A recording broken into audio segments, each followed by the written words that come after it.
Hey everyone, welcome to the second stream of Argonauts Awoken. I am Mr. DMD, your DM, and tonight our 6 high school students will venture onto the grounds of the Lake Tahoe Academy for Troubled Youth for the very first time, after being formally invited for a tour and entrance assessment last week by one of the school's teachers. Before we begin, I'd like to remind you that we are playing a highly modified version of the 5th edition rule set for Dungeons & Dragons, and what you're about to experience is only scripted on my side of the experience. Everything these students are doing, they're doing live, improvised, in character for you this evening. All of this is happening as they discover the world around them. I'd like to give each player an opportunity to quickly reintroduce themselves to you, their character, and to summarize their experience last session. Let's start with Stevie. I'm playing Stevie Blackwell. She's kind of the emo of the group. She's from the middle of Utah. Her father's a pretty powerful senator, and we last left her getting in the car to go to the airport on her way to Argonaut Academy, but she does not know it is Argonaut Academy yet. No, that's never actually been mentioned yet on stream. I'm sorry. Okay, we all know a little bit more than our characters at this point. Let's go from Stevie to our other non-California character. Let's go to Elia. Hello, I play Elia Kingston, a smart mouth kind of stealer, pickpocketer, jumbling my words. Last stream, I tried to pickpocket the wallet off of somebody I shouldn't have, and then they actually ended up inviting me to this mysterious school, which I accepted, and I am about to go. I'm in a cab going to the airport right now. It's actually a town car. It's much nicer. Sorry, a town car. No, good memory. Let's go to Luke next. All right. I am Surfer Dude from SoCal, Southern California for any people that aren't from California. And I am like a lovable jock guy, and I got invited to this school that I'm supposed to do better at than normal school. So we're gonna see how that goes. Luna, tell us about yourself. Hey, I play Luna, and I'm I'm a little tiny little girl who's very angry, and I'm very passionate about social justice and climate change. And currently, I'm also on my way to the academy. I got picked up at my house. Wonderful. Thank you, Luna. Our other San Francisco-based character, Zamora, tell us about yourself. Hi, I play Zamora. I'm an orphan from San Francisco who's kind of sly, and I like to steal things from people in order to benefit me and the people I know. Where we last saw me, I just had an argument with my social worker, Ray, who wanted me to go to the school in Lake Tahoe. And it took me a while, but she finally convinced me to be able to go. And I'm in the town car going over. Wonderful. Thank you, Zamora. And Moon. Hi, I'm Moon. I am actually a local. I'm from Tahoe. And I was approached by some mysterious person on my walk because I'm a dark and mysterious teenager, so I go on walks at night. And I got invited to this school that is meant for, quote, troubled students. And right now I am on the car on the way there. So. Wonderful. We're going to pick you all up from about the same position. Some of you may rewind a little and give you a little bit more time. But we're going to pick up right where we left off last week. And we're going to start with Stevie. Stevie, it's been a few hours since you left your house, and you are sure of only one thing, and that is that you are not headed to Salt Lake International Airport. You have flown only a few times with Mom and Dad when your dad needed you in DC for photo ops and things like that, and you are certain that you are headed in the absolute wrong direction. Is there anyone else on the plane with me? You're still in the vehicle. I'm sorry, you're still in the car on the way to the airport. And the only other person in the car with you is the driver who's behind the wheel and has said nothing. Where are we going? At this, he speaks to you and he says, SLC is too public. You would definitely be recognized. We're headed to a private airport out in the desert, and your arrival has been relocated too.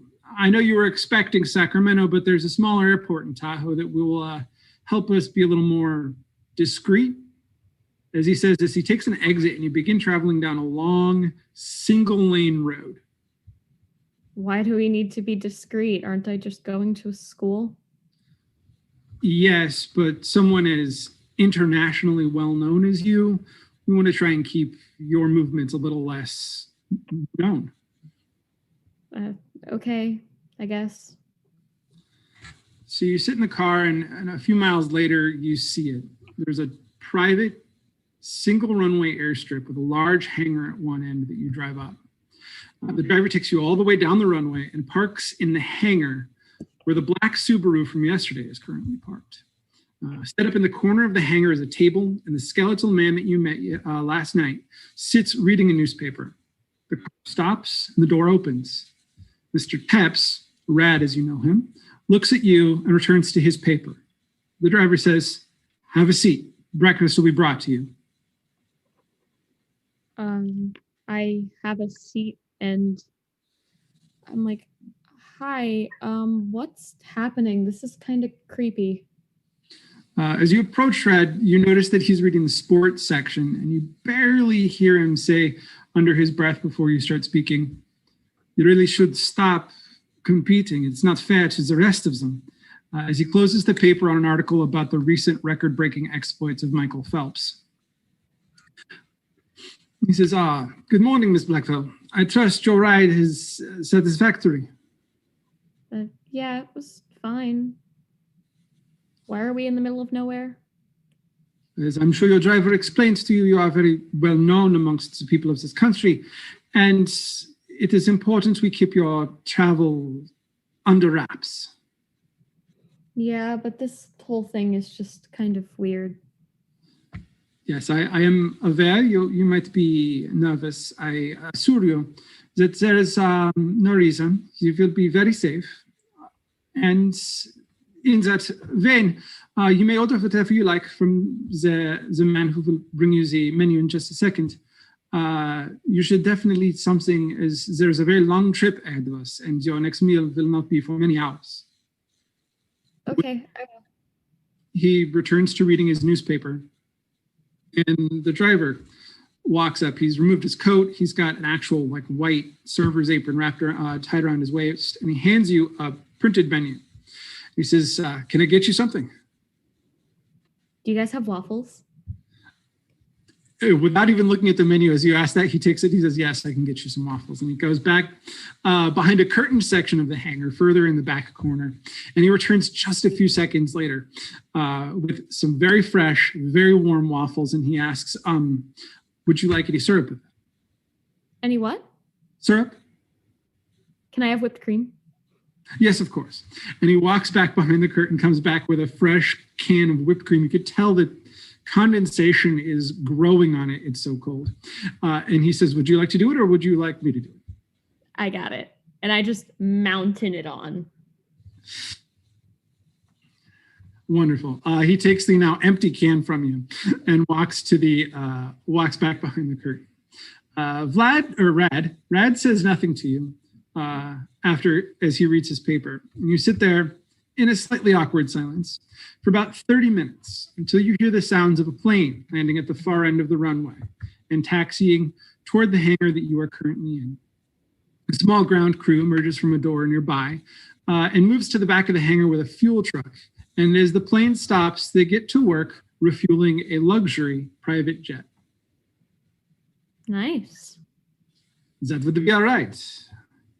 Red takes his paper, puts it under his arm, places his hat, which was hanging on the post of his chair, on his head, and heads to the plane as the door on the plane opens. I grab my stuff and my waffles and I follow him.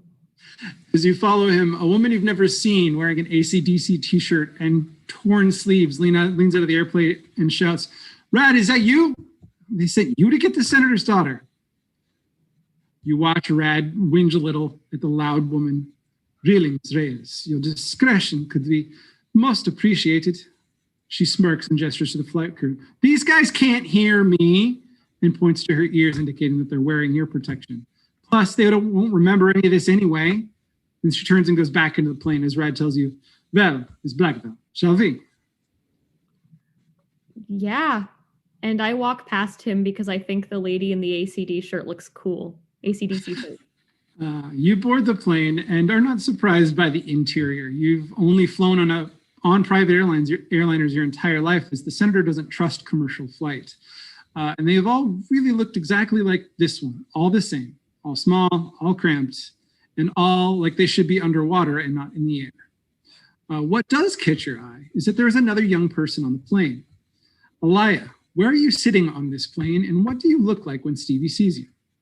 I am sitting in the very back. I am probably very nervous because I've never been on a plane before. Wonderful. And how are you dressed? I think I'm dressed in the same stuff that I left in. Probably the same green jacket, the same green and brown jacket that I always wear. White t-shirt and jeans, and some black Converse. Wonderful. And Stevie, when you see Alaya, what is your reaction to him? Swallow the big mouthful of waffles that is in my mouth. And describe yourself. How does Alaya see you? I probably look very frantic, very not sure what's going on. My clothes are all kind of either black or ripped or have some kind of chain or metal in them. Pretty opposite grunge aesthetic to him. And I take a seat in the back, but a couple rows ahead of him, just so he doesn't think he should talk to me. Wonderful. As you take a moment to size each other up and judge each other, we're going to just flash back a few hours to Alaya's beginning of the day. At just after 7 a.m., Alaya, you were sitting in the back of the town car, black leather underneath you in this very, very fancy car that picked you up. And the car is currently speeding down the freeway. The driver is driving calmly and smoothly, as if a little fast. He moves the car through traffic like water through a rocky stream, finding every opening neatly and at times almost anticipating where cars will move. For a moment, you imagine this being what it must be like to ride in a race car, their driver being so smooth and effortless. The trip is so steady that you lost track of time and soon realized that the car was pulled off the freeway and exiting toward the airport. However, much like Stevie, this car did not go toward the public airport. It passed the traditional departures terminal and instead arrived at a small gate. When the driver arrived at the gate, he made 3 quick honks. There was a pause and the gate rolled open. The driver drove you onto a smaller private airfield attached to the Boston airport and into a private jet hangar. The driver parked, got out, and opened the door. How did you react? I'm very shooken up. Did you have to drive like that, sir? He gives you a look and says, like what? Never mind. I want to go to grab my bags that are in the trunk. As you grab your bags, you watch as a small private 2-engine jetliner pulls out of the nearest hangar and the doors open. Jade, who you recognize from yesterday, steps out. She's wearing the same black jeans and AC/DC shirt she was wearing when you met her yesterday, but has lost most of the dangling jewelry that she was wearing, except for the green crystal necklace. And she's added kind of a classic rock and roll leather biker jacket that she's wearing. She jams her hands into the pockets and gives you a nod from the top of the stairs, indicating to follow her into the plane. I with my bags, I lug it up the stairs and get into the plane. As you try to lug your own bags, the driver stops you, kind of like, hold up, buddy. I'll take those for you. Whew. Yes, please.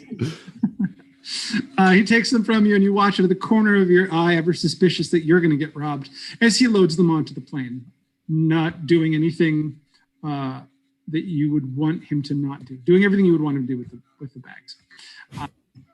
You board the plane. And you choose the spot that you chose in the back of the plane. Are you on the facing the front of the plane? Are you on the right side of the plane or the left side of the plane? I'll be on the left side of the plane. Perfect, because on the right side of the plane is where Jade is sitting. Jade has claimed a space all the way toward the back, and when you come in, she's already sitting there. She's got her feet up on the really fancy plane table that's there. If you've ever seen like photos or movies where there's been a private jet, they have these really fancy tables. Her feet is up on it, and then kind of laying across her is a Gibson Flying V guitar in pearl white. It's gorgeous, it's beautiful, and the sound coming off of it is very melodic.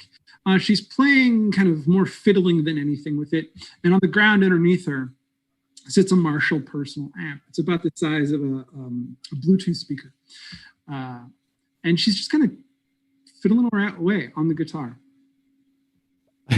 I think to myself, what is going on? And I ask her, hey, are you like indoctrinating me into a band or something? What's going on? I don't play anything. No, this is just my thing. I get a little stressed out on playing sometimes, and it helps for me to play. Yeah. Okay. As you settle in, she says, "Is this your first time on a private jet?" First time on a plane. So yeah. Oh, all right. Getting the local boy out of town. That's fun. She says, well, once we're in the air, it'll be about an hour or two before we get to our layover. There's some food in the galley if you want. And she points towards the front of the plane. Okay. What do they have in there? Pretty much if you can think of it, it's probably there somewhere, especially if it's a kind of traditional breakfast food. Okay. I'm going to go up. I'm just going to grab a bottle of water and go back and sit down. Cool. As she sits there, watches you grab just the bottle of water and gives you a look like, really, boy? That's all you're going to eat? That's the look that it's sending. And she sits up from where she's sitting, grabs a pear from the fruit bowl on the table and just chomps into it. And like with the pear hanging out of her mouth is playing. And then she reaches up, pulls a bite out of it, puts it on the table, keeps playing. Do me a favor. We're going to make our first roll of the day. Elia, make a history check right now. Okay.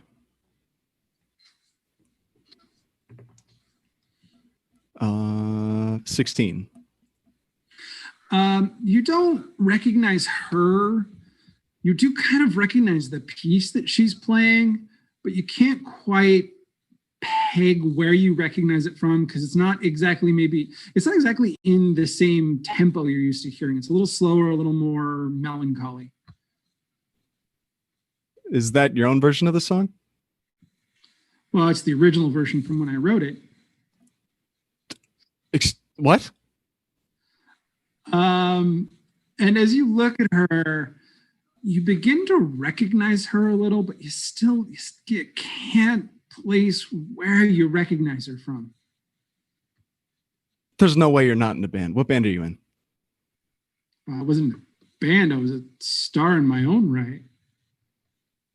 And as she says that, you recognize her there as Jade Reyes, a former rock star who disappeared like 15 years ago. Not 15 years, you are 15. Who disappeared like 3 years ago. And no one knows where she went. You're Jade Reyes. I was. Where have you been? Let's just say I got a new job. Am I going to get this new job? Well, you have to make a choice, but you could. Huh. She's been gone out of the public eye for 3 years, and most people don't recognize her. Do me a favor, roll me an insight check.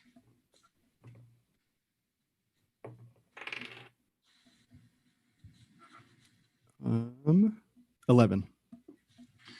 Yeah, she seems to just kind of be a little mopey right now. You don't know why. You can't peg it. She's new to you, so having a hard time getting a read on her. Yeah, I'm not going to bother like trying to crack into her. I'm just going to let her be because I know she'll probably mess me up if I get too deep. As you make this decision and sit back down in your seat, the captain comes over the loudspeaker and requests that all passengers take their seats and buckle up for takeoff. As the engines open, as the plane closes, the engines open up and the plane lifts you off into the sky.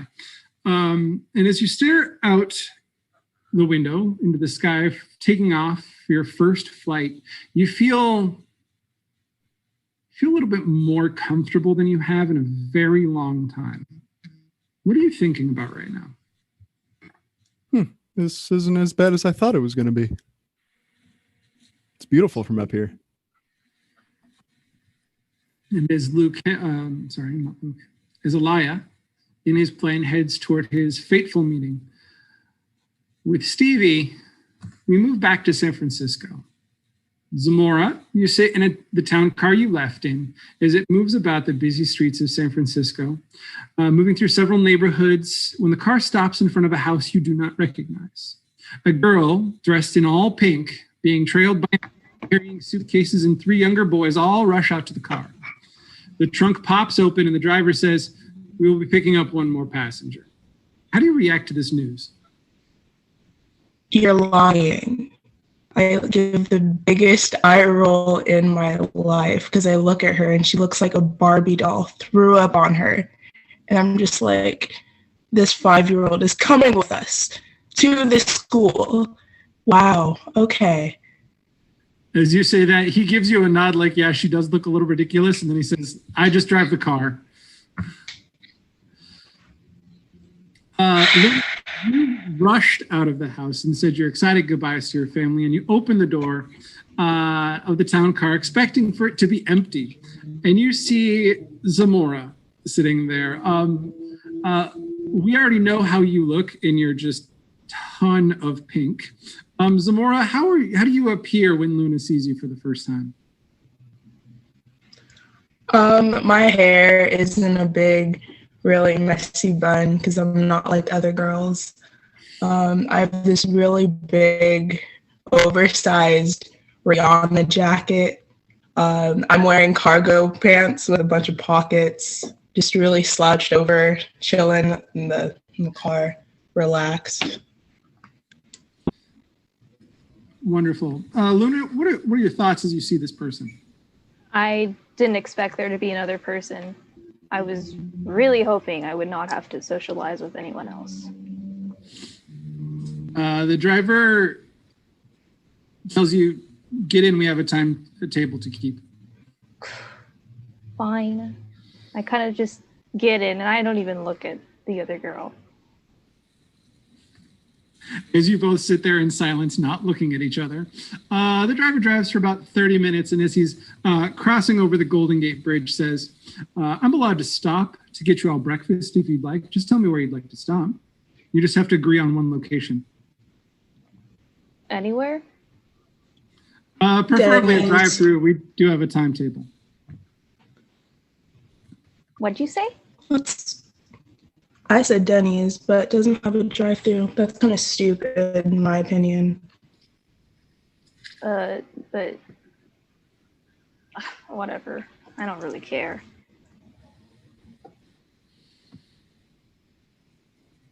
So do you not want to stop? Because I can go straight on to Reno or to Tahoe. Let's go to McDonald's. With Okay. that, he finds the very first McDonald's, pulls off the freeway, hits the drive-through, and asks you all, "What would you like?"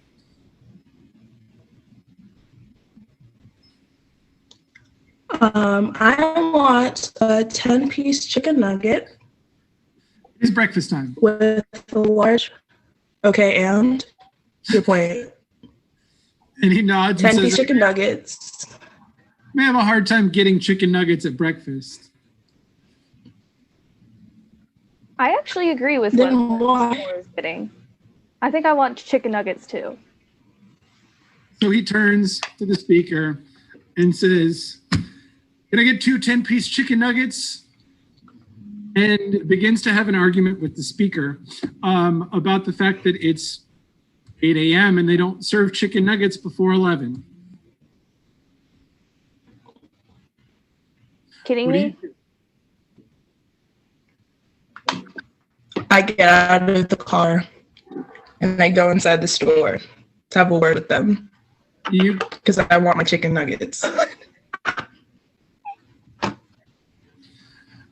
You hear him curse, several times under his breath as you open the door.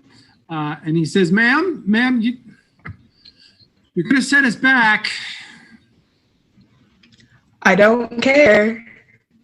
I mean, I want my chicken nuggets. Are you following Luna?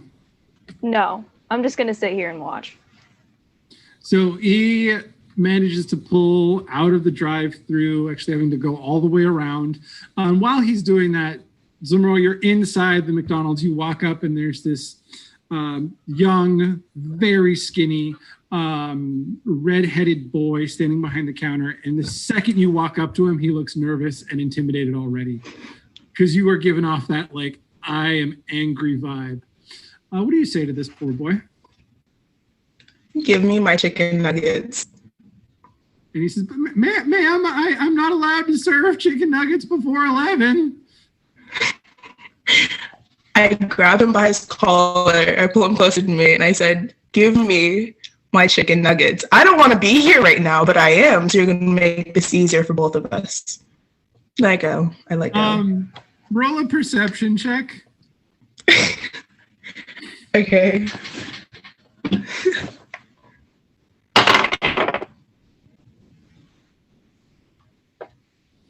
15. You notice that, like, this McDonald's has now become as quiet as a library, and every patron in the room is staring at you having this confrontation with the employee who you now picked up and pulled over the counter practically. And the manager walks up. This manager is a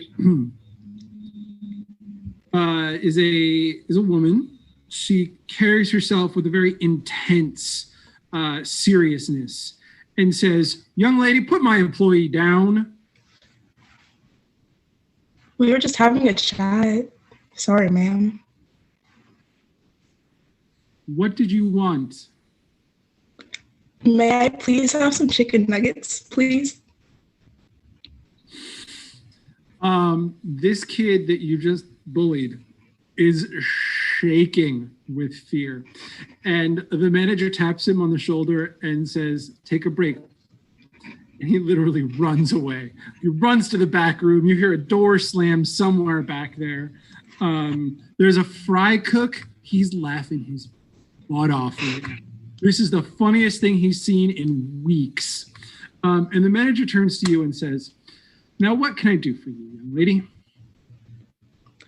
I say in the sweetest voice I could ever just get, I say, "Well, I'm going on a road trip to this school that I'm a part of, and I'm just so hungry, and I would really love some chicken nuggets. You see, I'm an orphan, and I just don't have much, so I just would really be appreciative if you could donate some chicken nuggets to me, please." At this, the driver is now smirking because you're playing the orphan card right now. He walks up and begins to have a conversation in hushed tones with the manager. And you can roll me one more perception check.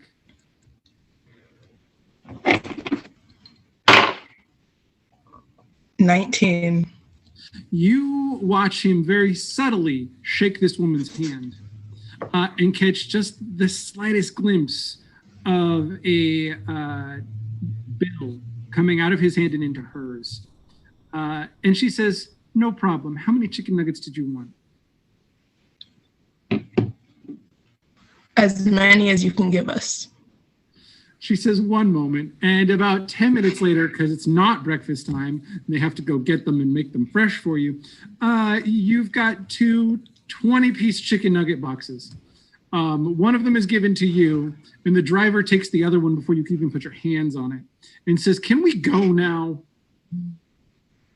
Yes, of course. I turn around, I give the lady a hug, but as I'm giving her a hug, I kind of like try to find her wallet somewhere. Roll me a sleight of hand to see if you find and can take anything off of her. 20, a dirty 20. Ooh, yeah. You find that she has a brand new iPhone on her and very easily slide that out of her pocket. And as you're leaving, she is all smiles, saying, "Thank you, come again." And the last Bye. thing, Have a nice day. the last thing you see as you get back in the car is the little redheaded boy, not little, just small. And he's like standing out away from the McDonald's, like clearly weeping because he's been so attacked. And then the driver opens up the other back door and hands the other 20-piece nuggets to Luna. Thank you. Whatever. I have so much more respect for Zamora now. Like, You all get back in the vehicle and start driving again. Once you are out of the Bay Area, hours pass by as you drive up the mountains. The scenery is a constant stream of freeway, cars, and farmland, occasionally broken up by small gas station towns. The terrain changes as you near the Sierra Nevadas, increasing in trees and rocky vistas. At the bottom of the mountain is a small town. The driver pulls into a surprisingly fancy hotel. He speaks for the first time since leaving the city. "This is where we change cars. You may use the facilities in the restaurant. If you need to, you may order food. Order whatever you like. Just tell them you're a student of the Lake Tahoe Academy for Troubled Youth, and they will charge the order to the school. We leave on the bus in 45 minutes." And he gestures to a luxury shuttle that looks like that kind that airports use, but significantly fancier. And he gets out of the car, slams the door, and walks away from you two. What do you do next? whoa. I'm almost a little uncomfortable.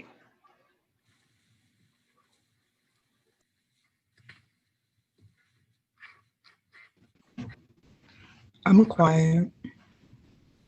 You're just going to sit in the car and wait for 45 minutes? Yeah.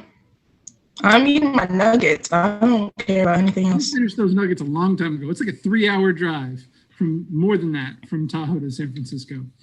You see how I eat the nuggets is I eat the breading off first, and then I eat the chicken. So I savor it. Luna, how do you react as you watch Zamora eat a chicken nugget like this? I'm honestly a little horrified, but I don't insult her because she got me nuggies and it was incredibly entertaining. So no judgment here.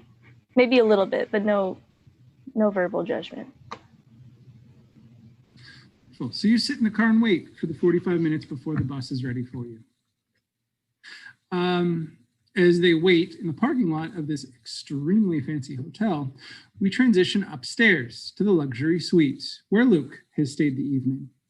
Luke, you've had the majority of the morning to hang out in this luxury hotel suite all by yourself. It's huge, with a massive front entrance that leads into a formal sitting room. Beyond that, another formal living room with a massive 87-inch television. Off to the right of the entrance is one bedroom where one bedroom where you know your new teacher has been holed up since you arrived last night. And to the left is the bedroom where you slept. It has a California king-size bed, its own private couch and living area, with a bathroom that has a jacuzzi tub and a multi-headed shower. How have you been spending your morning? This is the most luxurious morning that I've had in my entire life. I wake up and I've been hugging a pillow. I'm the most comfortable I've ever been. And then I roll up, kind of stretch, and instantly walk into this amazing shower, and I feel so relaxed. And by the time it's been a couple hours into the morning, I've already had my breakfast, but I'm munching on some M&Ms in front of the 87-inch TV and having a good time. Yeah, definitely. When you first came out of your part of the suite in the morning, you did notice that the food cart was already there. It had been wheeled in some point between when you got up or when you went to bed and when you got up. And you notice also that the cart had already been picked over by the teacher, who still has not left his room yet. When you arrived, there was a coffee pot on it, and then clearly the second space where another coffee pot would have been, that he clearly took into the room, and pastries and things had been picked over. What did you have for breakfast?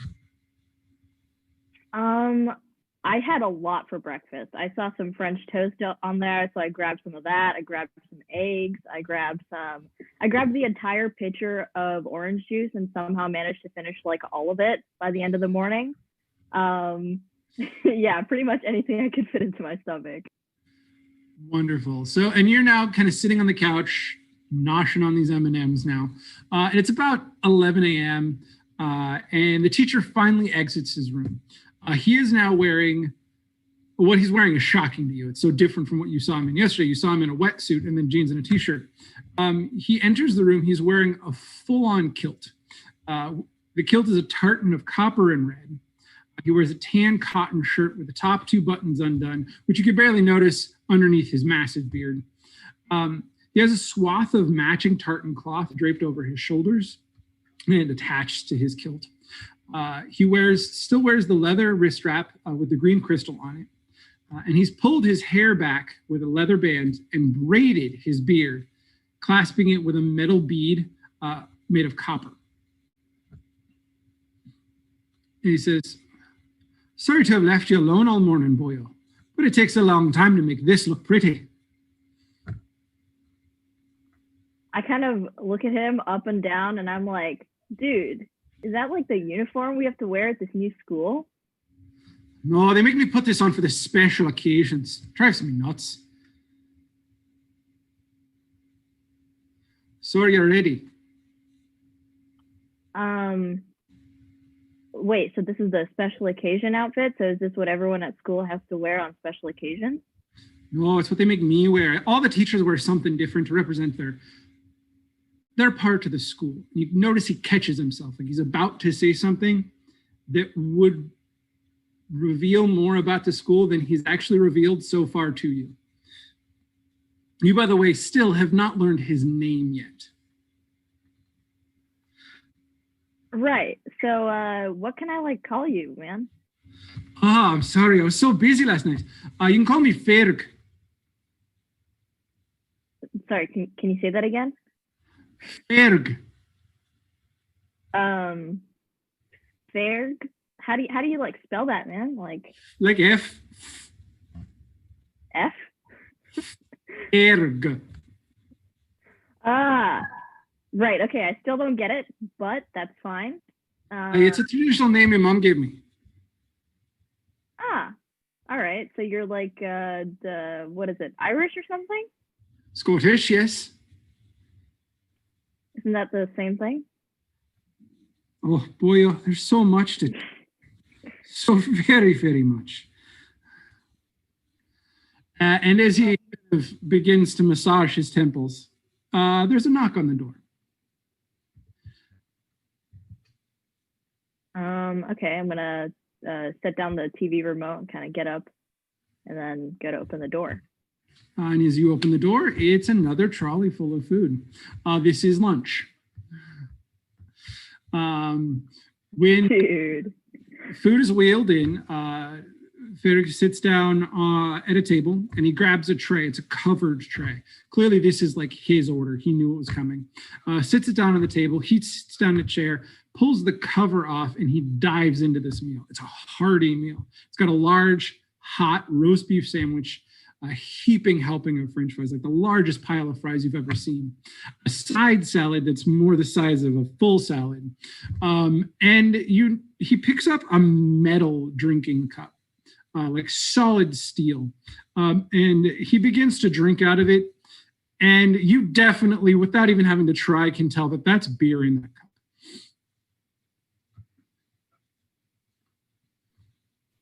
I kind of take a look at it and I'm like, dang, that's an interesting cup. I didn't know that they served metal things here. Well, that one's special. I bring it with me. It stays here. We tend to stay here often when we're going out to get new students. As he's kind of saying this, my thoughts kind of start drifting towards the food. So I'm like half paying attention and I'm like, I could eat. What do you find that you were excited to eat? I love French fries, so I'm definitely going to go for those. And I think I'm going to do my best to finish the whole plate, but I'm going to get like 3/4 of the way into it before I start looking at some other stuff. You've already eaten quite a bit this morning too, so it's impressive you're still hungry. As you start to go back and look for more food, you see him and he kind of wipes his mouth and brushes some crumbs out of his beard. And he looks up and he notices the clock and his eyes go bug-eyed and he says, "Soul be damned, is it that late? Grab your stuff, boyo. We're going to miss the bus." And he runs into his room and you see him run back out and he's got his leather satchel thrown around him like bandolier style. And he's already running out the door. I go to grab all my things. And then I take a look at my phone, which I've left on the bedside table all morning. And I see like a million texts from my mom, a million calls, and like even my sister is like starting to text me. So I'm like, oh shoot. I probably should have answered all these earlier. As you open them up to actually look at them, because on your screen all you have is a number, they're all really excited congratulatory texts and phone calls, like about how they heard you got invited to this school and they're so excited for you and they're wishing you the best of luck. There's a really like grainy, low def photo of your little sister giving you a thumbs up.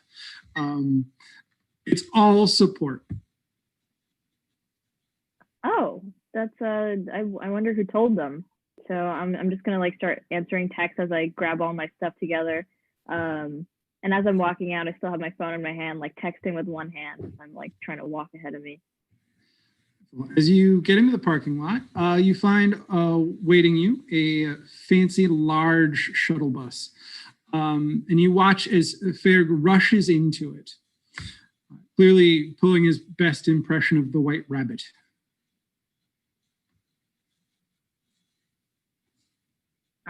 Wait, is it moving yet or is it? It is not moving yet. It's still parked. The doors are open. Okay. All right. I'm gonna take all my stuff inside.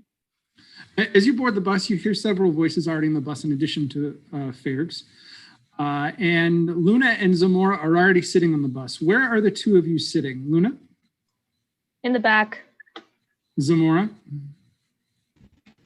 Luna's in the back, so I'm like in the middle on the right side. Luna, are you on the opposite side of Zamora? Yes. Cool.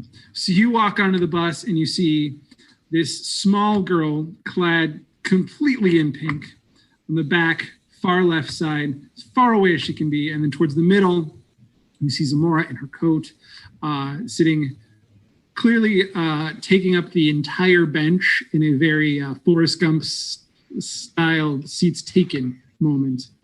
Where are you going? Ferg is, by the way, putting his bag down on the front seat behind the driver, settling himself in. I kind of take a look at the other kids, and I kind of gravitate towards them because, like, Ferg is cool, but I've been meaning to, I guess, talk to some other people that might be going the same way that I'm going. So I kind of walk towards them, and I'm like, "Hey, dudes, what's up?" I just stare at Luke, like, and I don't say anything at all, like, do not come near me. I also give him a look, and then I put my hoodie over my head and pull the drawstrings. I like briefly take notice of this, but I don't pay much attention, and I just keep walking towards them, and I'm like, so how did you guys end up here? So question for you, Luke. They're clearly, one's about halfway down the bus, the other's all the way down. Where are you stopping? I'm stopping somewhere between them in the aisle and kind of like glancing back and forth at them. Mm-hmm. And as you're starting to have this conversation, you hear from the front of the bus, Ferg speaks up, says, "Boyle, sit down. We got to get going. You can talk to them when I'm done." And he addresses the full group of you. "All right, you three, listen here. We got about an hour's worth of driving left, and then we'll be at the school. Sit back, rest up. From there, the real challenges begin. Your last easy day was yesterday." And he smirks and sits back down as the bus starts to pull away. What? Okay. So as the bus pulls away, I kind of feel the bus start to push me back. So I take a seat on the side that Zamora is sitting, a couple seats behind, but still kind of halfway between her and Luna. Do you say anything to either of them, Luke? I'm gonna kind of look over at Luna and be like, I like your dress, dude. Looks sick. Thanks.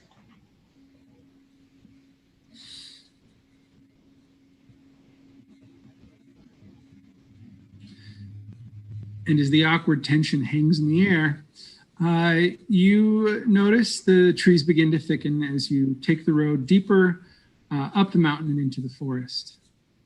Somewhere along the tree-lined road, Moon, miswrote that. Moon. Somewhere along the tree-lined road, Moon also sits in a car. As the local girl, you were picked up later into the day by the town car, and it carries only you and Poison, of course. The roads are rather empty this morning, as most of the tourists have already started to head back to the bay or wherever they came from.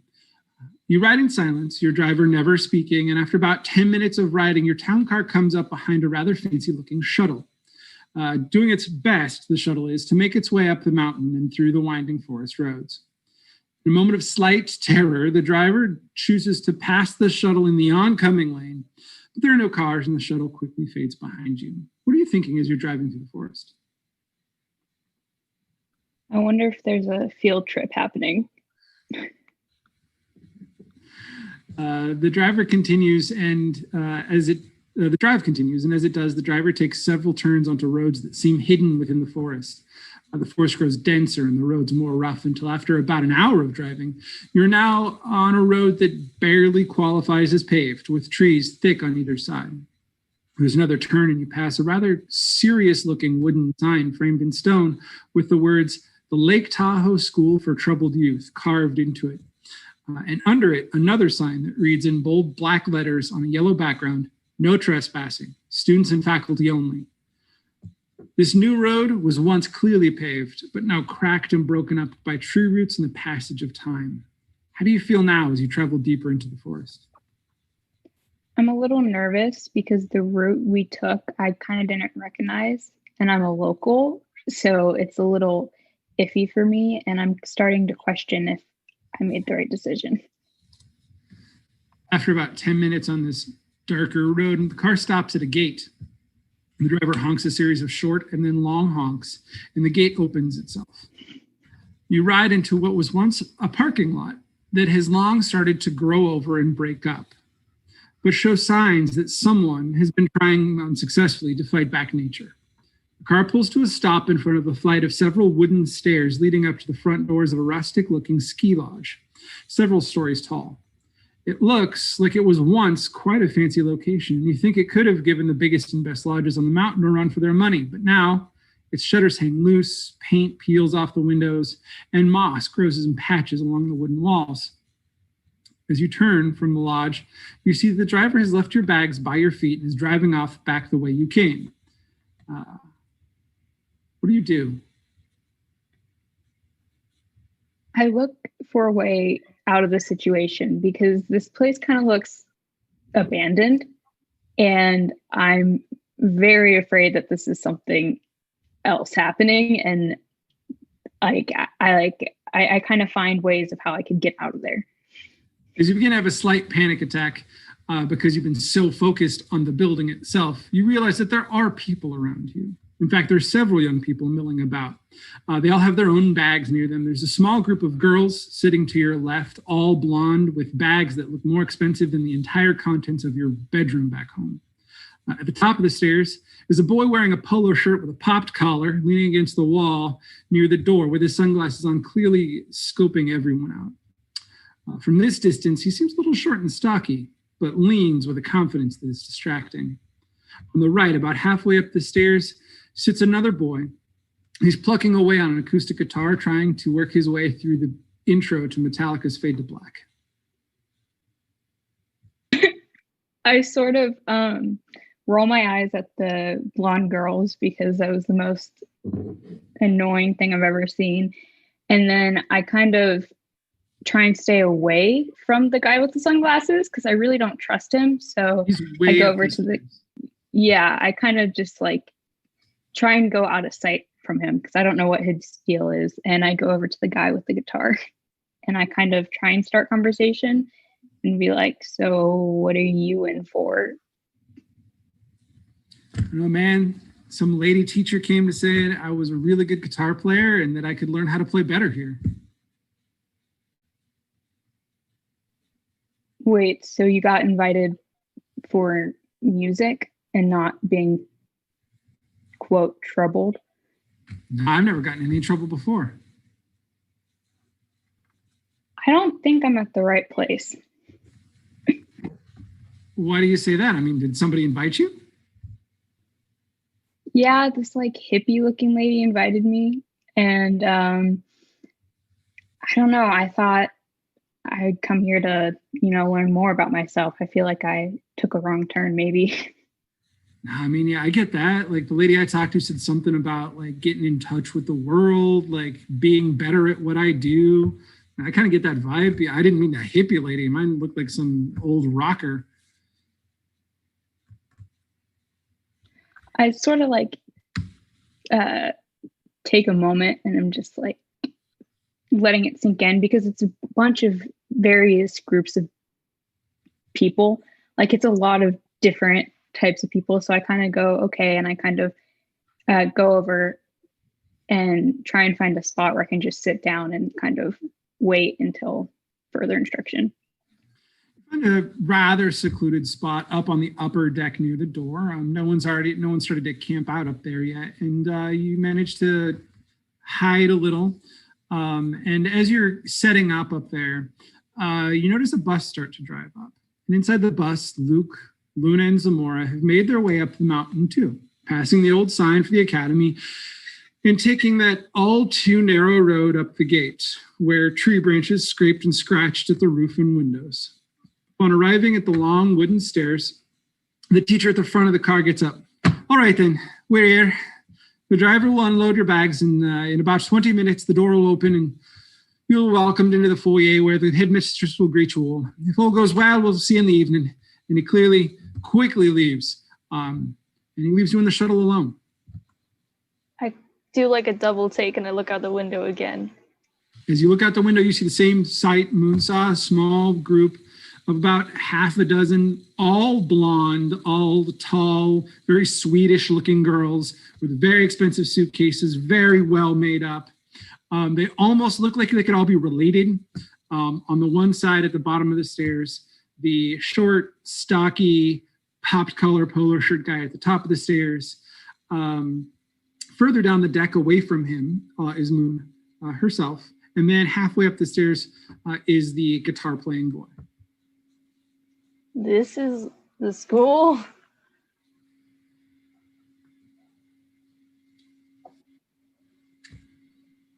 Zamora. I mean, all right. So I'm gonna start getting my stuff together and be like, let's go, guys. Let's go like meet some new people. Might be fun. So Luke, there was clothes waiting for you in the morning when you got up. What are you currently wearing? I'm not sure if I had anything else other than the clothes that I was wearing. I might have brought some like extra couple outfits. So I'm probably wearing something similar to what I was wearing at the beach, but maybe like a pair of jeans, a flannel. Cool. So are you getting off the bus? Yeah, I'm moving to get off the bus, but I'm also looking to like see if Luna and Zamora are gonna come with me. As you get off the bus, make a perception check. All right.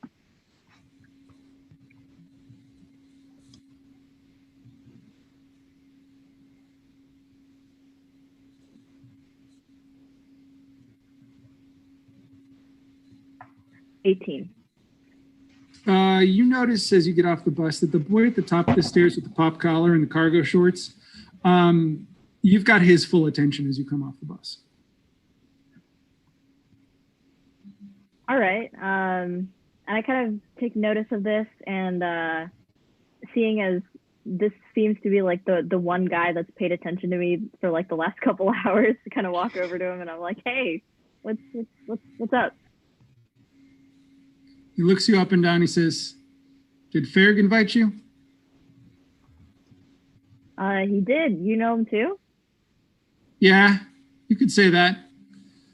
He pops his collar and leans back up against the wall. His collar that was already popped. I'm like slightly intimidated by this guy because I don't really know him. But I kind of ask a little bit more about him. I'm like, so how did you get here? Oh, my family always gets invited. Oh, so you have like siblings here? That's cool. Well, not anymore. They've all graduated. Oh, dang, that's pretty sick. I guess I'm like the first one of my family here. And as you say that, roll me an insight check.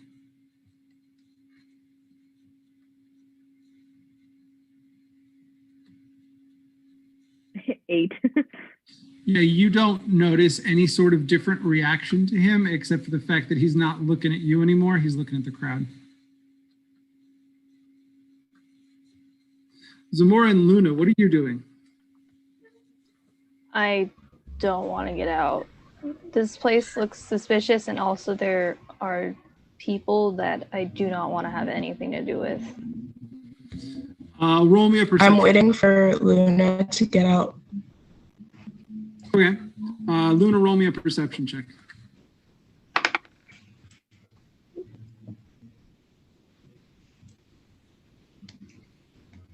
$17. As you sit nervously, not very excited at all about the prospect of leaving the bus, you notice that not too far, like up the path along the walkway, away from the stairs, the kind of wall of the decking opens up, and you could, if you wanted to, just bolt out there and hide underneath the deck. That sounds like a good idea, actually. I think I'm gonna do that. All right. Do me a favor. Roll a stealth check to see if anyone notices you.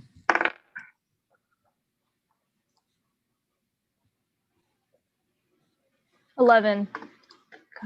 God, as you come out, you're a little quiet, but you're not a sneaky person. You're not used to sneaking around.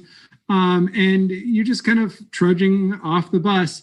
And all of the girls who were already kind of checking out everybody who is around all look at you and they're like, oh my God, your dress is so cute. No. I keep walking. And you hear one of them, but wait, come and talk to us. We'd love to get to know you. I kind of turn back around and I just glare daggers at them. I do not want to talk. And as you do that, you hear one of them whisper a word that rhymes with itch. I don't care. Zamora, what are you doing? Now that Luna's left, you're the last one on the bus.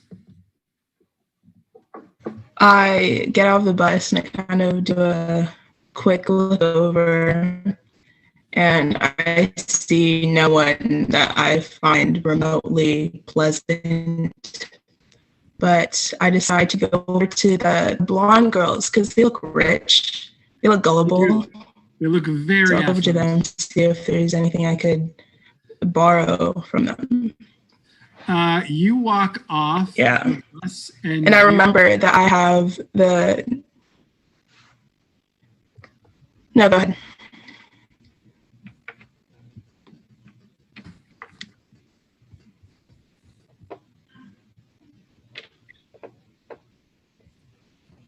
So you're getting ready to get off the bus, and the girls all instantly look at you as you get off the bus and are judging you.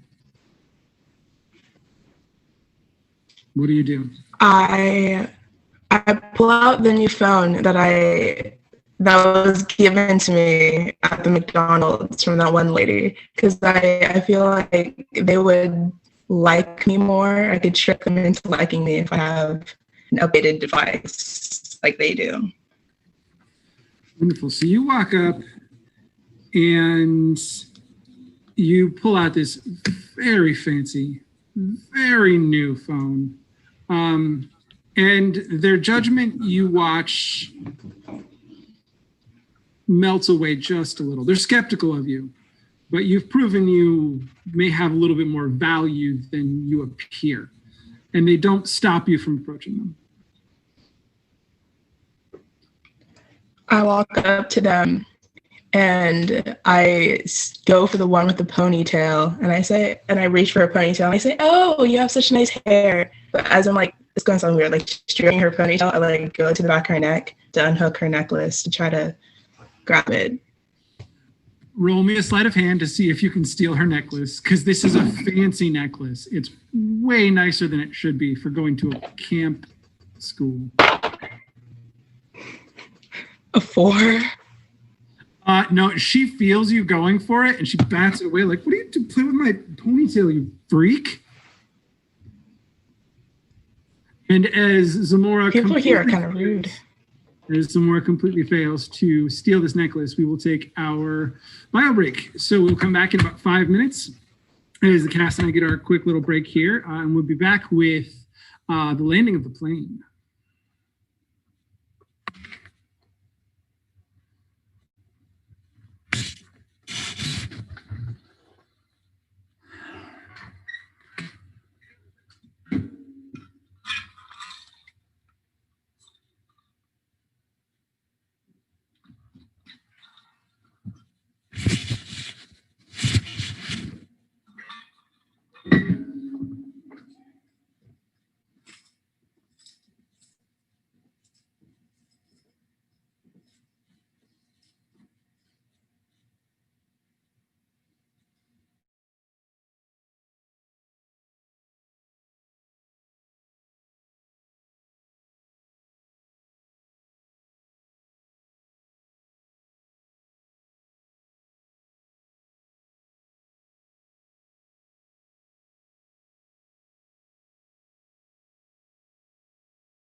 back.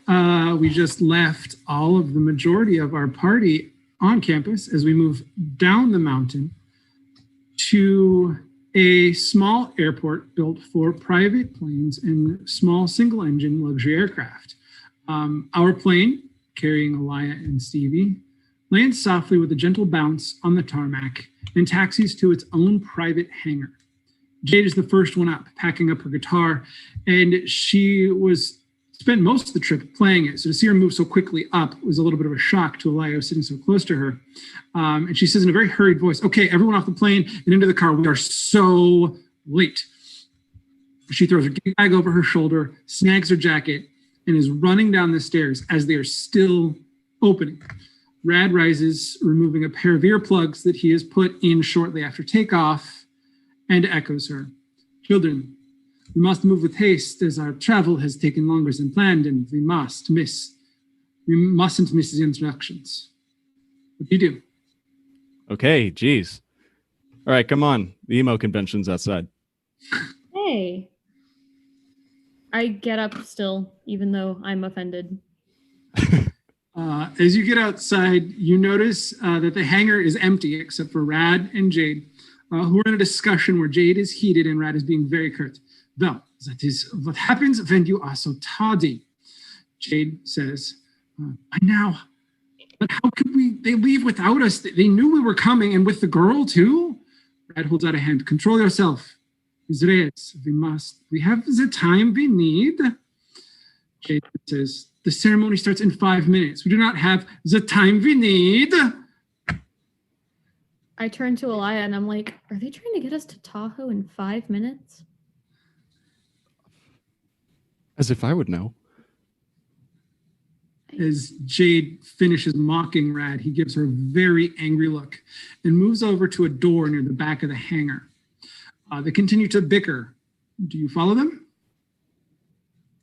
I trail a little bit behind. I want to hear what they're saying, but I also don't want them to be mad at me. Yeah, same. I stick with her to have some safety. Rad doesn't say much. He's very focused at this point. But Jade continues, "You have to do something. We can't be late. You know what Henata will do if we're late, especially with," and as she notices you listening, stops mid-sentence. Who's Henata?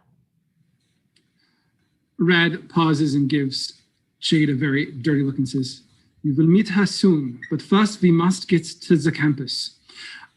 Come with me. All of you, come here." And he gestures for you to come closer to him. I She walk sounds forward. kind of scary. What's she going to do to you guys if we're late?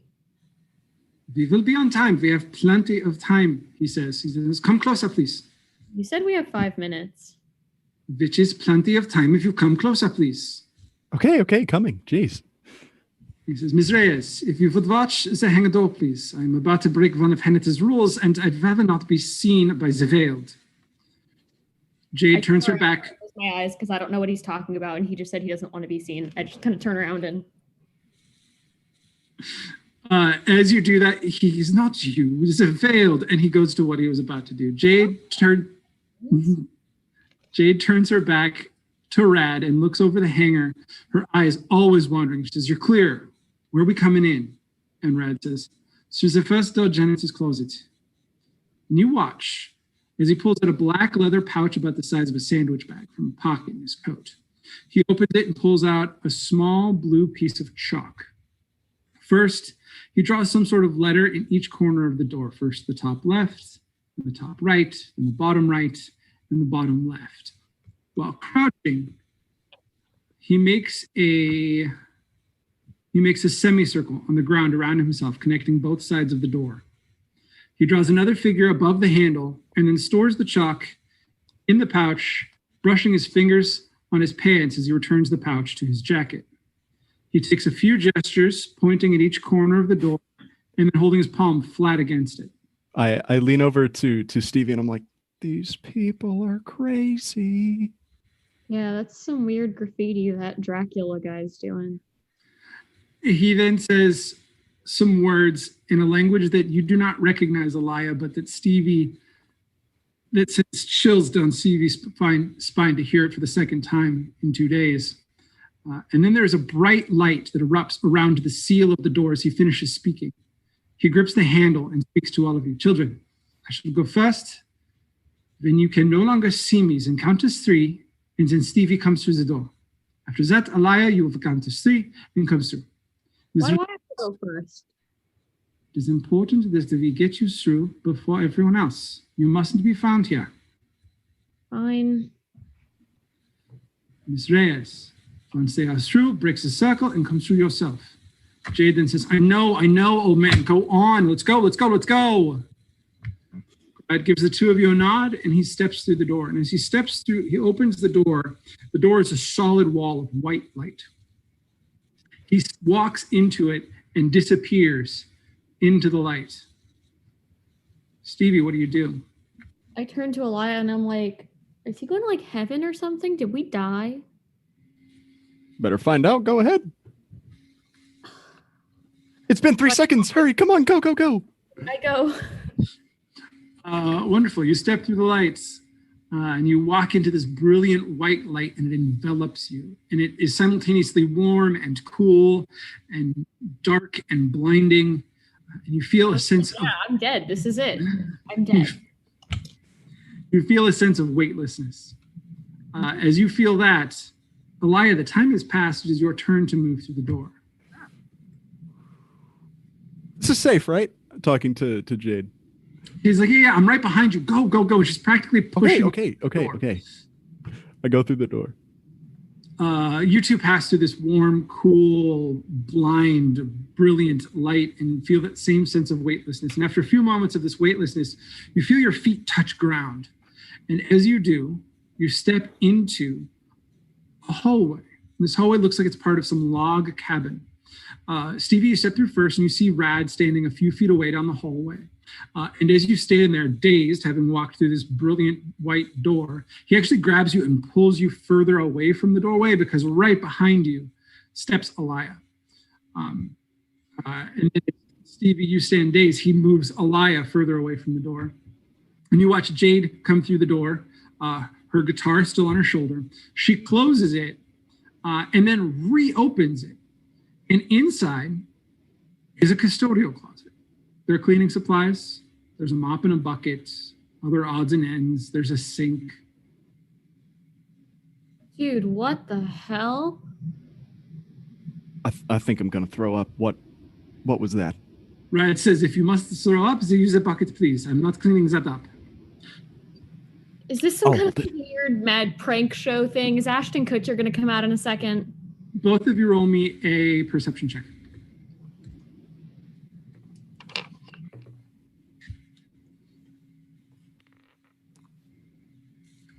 Seven. Yeah, you don't know. 6. Neither of you notice this. So as you're speaking this, you see Rad, and he perks up and he holds a very long skeletal finger in front of you, and he says, we must hurry. They're starting in the foyer. What do you do as he says this? They're starting the what? They are starting in the foyer, and he stands up to his full height, which you have not seen him do since you saw him this morning, Stevie, well over 6 feet tall. He says, you saw nothing, as he looks at both of you. You experienced nothing. You will go and blend into the crowd with the rest of the students, and we will enter with the rest of the teachers, he says as he looks at Jade. Uh-huh. Yeah. Okay. For sure. Jade pushes past the two of you, and she says, ignore him. The rest of the group is down that way, and she's waving down the opposite direction that they're headed. But you notice as she points that way, there's the sound of a hushed crowd in that direction. She says, go join them. We'll see you in a few minutes. Your things are going to meet you when this is all over. And her and Rad rush down the opposite direction you're supposed to go. Huh. I hate crowds. Maybe it really is an emo convention. Let's go. Okay. At this point, everyone has made their way to the steps outside, and a crowd has begun to form outside of this once fancy ski lodge. The redheaded teacher, who Luke learned is named Ferg, stands in his kilt in the doorway, and he kind of projects to the whole group outside, and he says, everyone leave your things. I'm slipping into multiple accents here now. This is not easy. Leave your things. They'll be collected and delivered to you. It was a very quick address to the whole room. And the doors are opened, the dual doors are open wide to the lodge. Those of you that are still outside, what are you doing?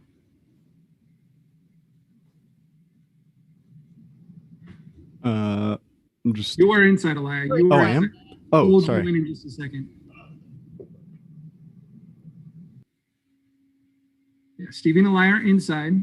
They're making their way to this group. The group is coming up the stairs. So Luke, you were awkwardly hanging out with the cool polo shirt boy. What are you doing? You're right by the door and you saw Ferg. Oh, okay. I'm gonna kind of take a look at the guy that's been a little bit more dismissive to me now, and kind of start walking away, in towards the doors. Wonderful. So you start to get actually swept up into this crowd. The number of students has grown from those few small groups over the last 20 minutes to a very large group. It's almost 30 to 40 large at this point. Moon, you've been off on the deck further away from everyone. Everyone's kind of avoided you. You've given off a vibe between your appearance and your pet snake of don't touch this. So what are you doing?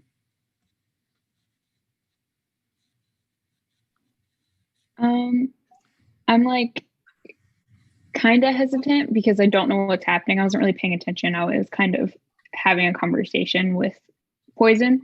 So I was kind of deep in conversation, and that's probably why everyone kind of backed away because I was having a full conversation with the snake. Which on side of, yeah. Yeah. And then Poison kind of points out that like everyone's moving. So I kind of pack up my stuff and follow the moving crowd. Pick your things up and follow the moving crowd. Wonderful. Luna, you managed to hide underneath the deck very effectively, very close actually to underneath Moon. And you heard Ferg from the front door speak this welcome, come inside speech. What are you doing? I'm going to let everyone go, and then I'm going to trail off slowly behind them. So you bring up the end of the group, one of the last ones through the doors. And Zamora? I wait till I see Luna safely inside before I start going, because if they all die, I'm not going to die with them. Wonderful. So Luna is one of the last ones, and you are the last one through the door. And as they come through the door, Elia and Stevie come around a corner, and you see this group forming in the lobby.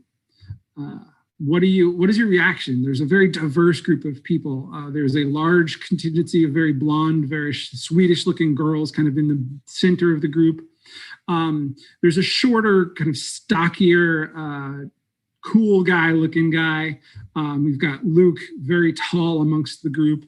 And then this girl in pink kind of hiding in the shadows. Stevie, you see Moon dressed very similar to you in that dark aesthetic. And then Zamora, very last, probably leaning against the wall at this point. I go kind of fall in step with Moon. I'm like, we look similar. I'll blend in with you. Like, I look down at myself and I'm like, I think to myself, oh boy, I didn't dress right. Because everybody here seems to be in some weird costume or something. I Moon and I'm like, hey, I like your snake. Oh, wait. I think I recognize you. Are you? I think I recognize your snake. Are you Stevie on Tumblr? You're Poison Moon. Yeah. Oh wait, God. Are we mutuals? Yeah. Yeah, I was reblogging your stuff earlier. I saw your post about you being inactive. I didn't realize. That's so crazy. That's some tall Dracula guy told me to get in a car, and now I'm here. Oh wow, it's some hippie lady for me. Huh. As you two have this conversation, you also take a look around as the group kind of collects in the center of this room, and you notice that you were in the lobby of this ski lodge. It's a little rundown. There's a thin layer of dust across the room. And in some places, you even leave footprints as you step across the threshold. Everyone is kind of congregated in the center, like penguins. And it starts this clump to move a little towards this large fireplace. It's a large stone fireplace raised off the ground, very, very large. It seems to be the kind of fireplace would be very cozy to sit on the threshold of it, which is raised, would be like a little bit like a couch, and just curl up with a book or your guitar or whatever it is that you'd be comfortable with. It's so large, in fact, you could probably fit a full-size Prius inside of this fireplace. It's that big.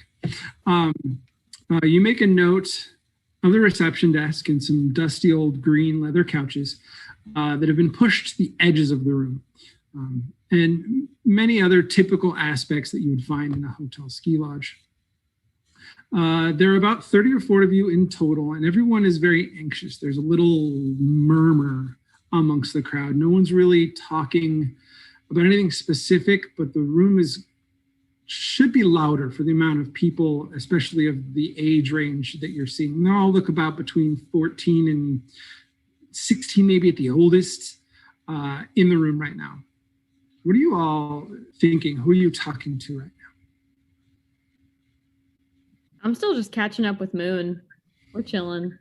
Yeah, we're talking about bands. I'm kind of like scanning the crowd for anyone to talk to that actually would want to talk to me. Unlike that other guy, that was kind of weird. This is easy for you, Luke. You're about a head taller and older than almost everyone in the room. You notice this pretty quickly. You can tell you're the tallest and the oldest amongst this group. I take note of that, but I don't let it bother me. I'm just like, yeah, okay, whatever. I can be the tallest guy in the room. I'm okay with that. And then I spot a guy kind of close-ish to me that is dressed somewhat similarly to me. And I kind of walk over and I'm like, hey, what's up? I'm assuming that's me. Luke has approached because we haven't introduced another NPC guy. So what do? Luke has approached you and said, hey, what's up? Hey, do you know what's going on here?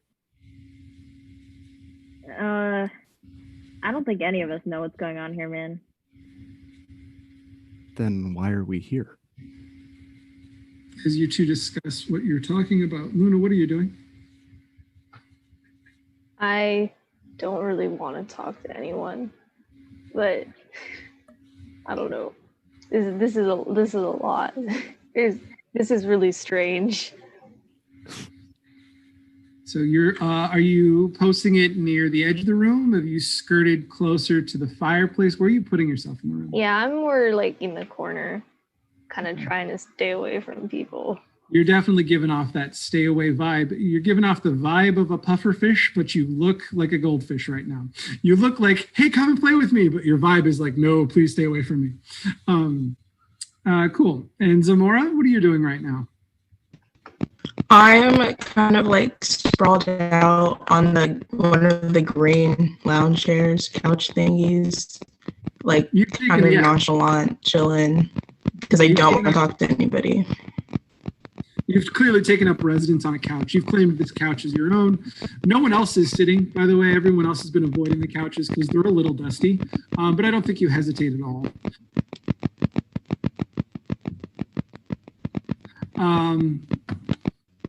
No, I'm used to dust.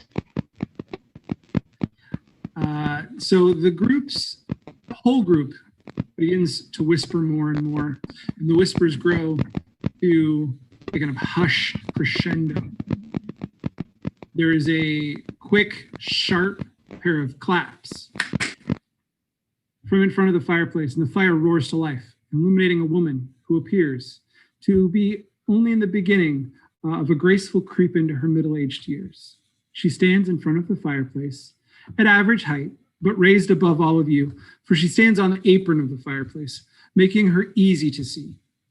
She is dressed in a white suit coat with white suit pants, all exquisitely tailored. Under her coat, she wears a gray Peter Pan collar shirt with a crossover gold tie. In her ears are simple gold earrings in the shape of an owl, and her golden brown hair is braided and around her head like a simple crown, kept in place by a single gold hairpin with a green crystal that seems to glow with the internal light of the fireplace. As the crowd stares at her in a hush, she takes a breath and speaks. Greetings and good evening. Everyone, I am Headmistress Henata Olympia. As of this moment, you are all officially initiates to the Lake Tahoe Academy for the Troubled Youth. As she says this, there are a few hushed laughs in the boys from the crowd, and from a younger boy, the one who wears the polo shirt with the collar popped, there's an immense amount of laughing. She stares right at him with cold, strong, gray eyes, and the group quiets. Some of you are legacy students and know much of our school. Yet most are new and know nothing. Thus, there is much to do and learn. Today will be your initiation. We will assess you on several of the qualities we look for in our students. These include strength of will, strength of mind, strength of character, and, most important of all, grit. These assessments are as much for myself and the faculty as they are for your benefit. Pay attention. You also have a say as to whether or not you want to remain here. You will face 3 assessments this afternoon, during which time the faculty will be judging if you would be good for the academy. But I think I've spoken enough preamble. Let us bring out the teachers and commence with the first assessment. As she says this, there's a rumbling among the students, many of whom begin to chatter and talk amongst themselves. Are you talking to anyone? Are you saying anything?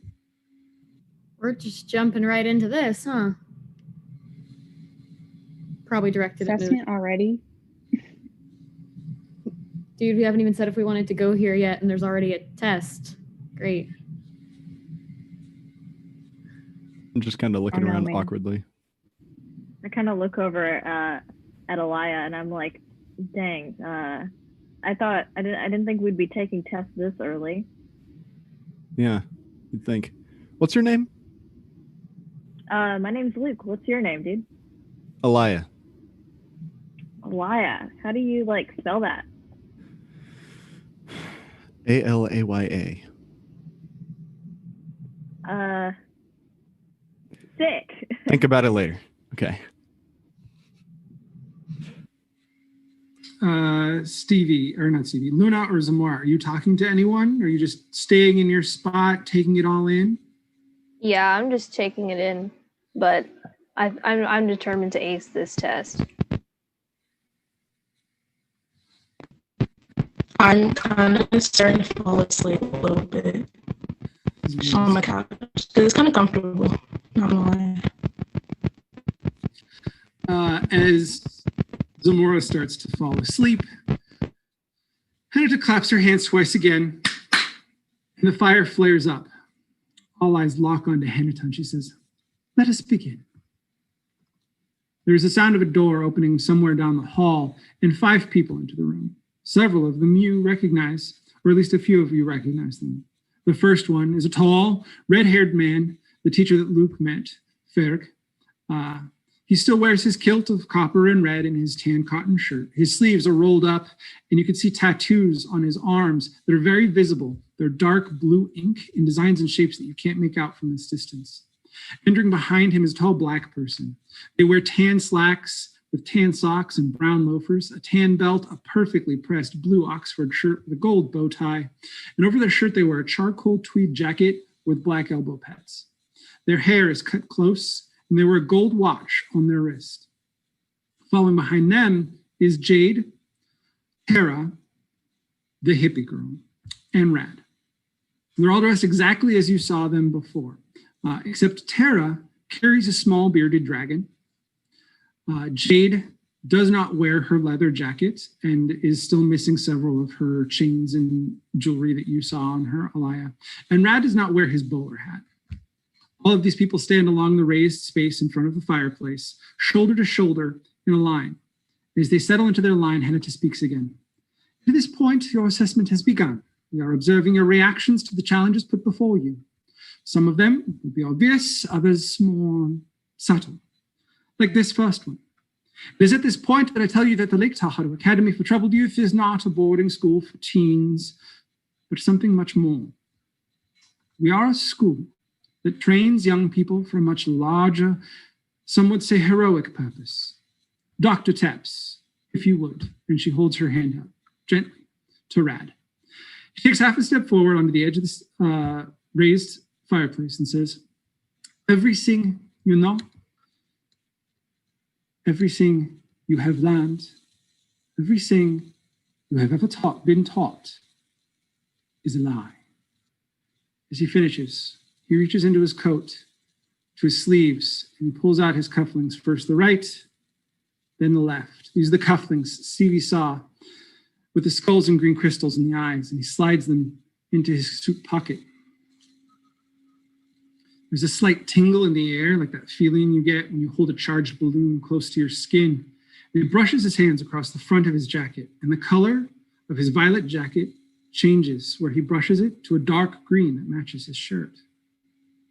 With a tug of his sleeves, they too change into a green color. He makes a slow turn and he pulls his lapel, sending a wave of green down his back to replace the purple that his coat once was. He stops, facing you all again, and he stomps each foot out in front of himself a little, the way one might when their slacks are bunching at the heel of their shoe, and color rushes up his legs with each stomp from the point of impact, and his pants change from that violet color to green. He finishes by adjusting his shirt and tie, which shift from their original green that they were to the dark purple that his suit was moments ago. How do you react to seeing this happen? I just burst out laughing. What is this? Is this a joke? I start to question if they put something in my water. You've had nothing to eat or drink since you've arrived in the building. Then I start to question my own sanity. Under my breath, I'm kind of like, they're Smurfs, but green. What did you just say? Bruh, are these like conspiracy theorists? I swear to God. I'm probably the least surprised because I've seen him do some pretty weird things already. You have. Zamora, do you have a reaction to this?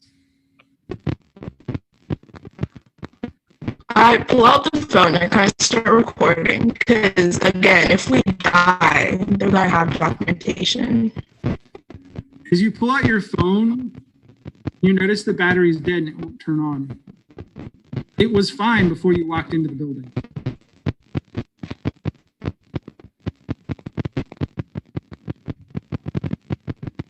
I kind of throw it, like, this is stupid, and I just throw it. You throw the phone across the room, it shatters against the wall, and the entire group that was staring at Brad stares at the phone and then at you.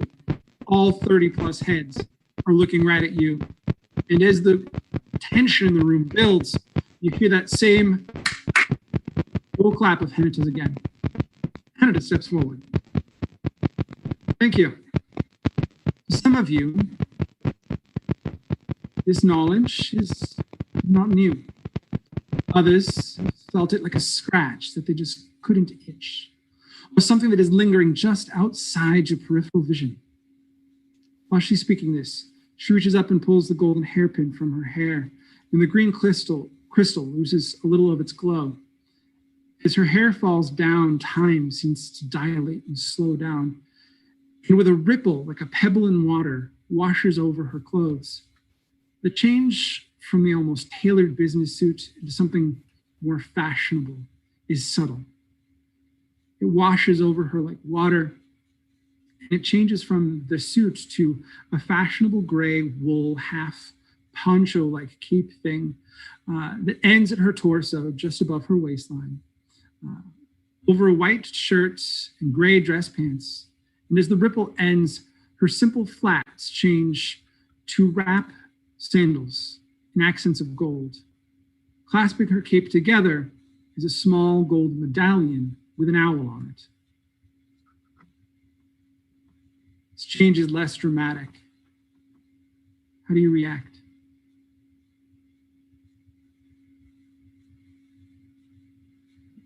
They seriously have a whole shiny green crystal just to change clothes? I say Did to Moon. not come here for a magic show. I just kind I of shake turn. my. Oh, sorry. I just kind of shake my head and just go, "What is going on? What is this?" I turn to Stevie and I go, "You're seeing this too?" Because again, I still think it's all in my head. Yeah, no, I am. Should I like post about this on Tumblr? Yes, Check your immediately. phone. It's not working. None of your electronics are currently working. Seriously, they're trying to.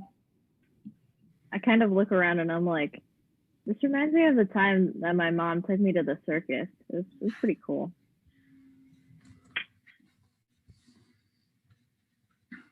As you all chat amongst yourselves, Ferg steps forward and he says, maybe you even witness something that you're thinking about now, that you're rethinking. At the time, you tricked yourself, calling it deja vu or a trick of the light, or that you were sleepy or sick or something else. As he finishes, he removes his leather wrist cuff, tossing it to Hannah. As it leaves his hand, a wash of energy is pulled from him, and like pulling a sheet off a bed, his facade is ripped away. And where the 6-foot-tall ringer for Irish Jason Momoa stood, there is now a shorter version, standing about 5 feet tall and wide as a door. The man looks as dense as a tree trunk, and he stands with just a little bit more of that red hair, his tattoos just a little darker. He's not that much more different than he was moments ago. Luke, you've bonded most with him. How do you react? I don't think I had noticed earlier that he had the same thing that all the other teachers had. But now that I notice it, I'm like, wow, it's pretty sick, man. Luna, you've watched several magical things happen. Definer of science, how are you feeling right now? Bro, what is this? I did not come here for some kind of show. I know it's all fake. That guy was probably wearing like stills or something. This is insane. Where's the test? I don't see it. Stevie, you've seen magic before. Feels familiar, feels similar. How does it feel for you to experience this again, knowing that it's real? I'm kind of scared, honestly, because my one past experience with magic that I can think of was probably the most terrifying moment of my life. So I'm just kind of like shrinking back into myself, like, what's happening? This can't be happening. From the crowd, several of you can hear the polo shirt wearing boy say to another one of his clique he's quickly formed, my brother said that guy was the dwarf. I turned to Moon and I'm like, did you hear that? Did he say dwarf? Like from like the fantasy books? Like a dwarf. Like a dwarf? As you question whether or not you heard what you thought you heard, Kara steps forward in her hiking shorts and polo and flannel shirt. Luna and Moon, this instantly perks up your attention because she's the one who invited you to the school. And you also notice that she's just gently petting this small, adorable little looking bearded dragon in her hand. And she says, "Or did your pet behave in a way that it shouldn't?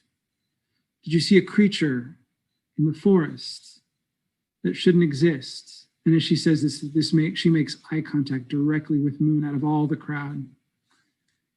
She continues, a Bigfoot, a bear that looked wrong somehow, or your own uncanny ability to get creatures to do things for you. All of these are signs. They tell you that what you are saying, what we are saying, and what you have seen is true. And she reaches up with a hand, the one not cradling the bearded dragon, and removes the earrings from her ears. As she does this, parts of her appearance fall away like leaves from a tree in autumn. As they do so, her brown skin takes on a smoother, less wrinkled tone, more like that of a newborn child. And as as it continues to fall off of her, her ears elongate to a point, inches back from her head. The bearded dragon that she's holding changes its brown flesh to a dark red, and it shakes its body, peeling away the top layer of flesh, revealing wings.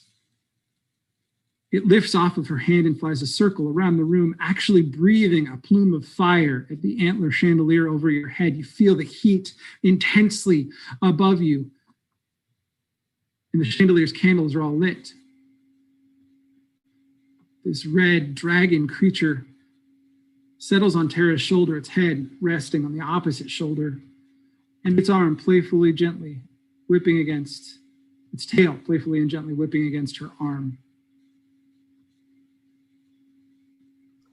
No way. No way. I trusted Tara. Are you kidding me?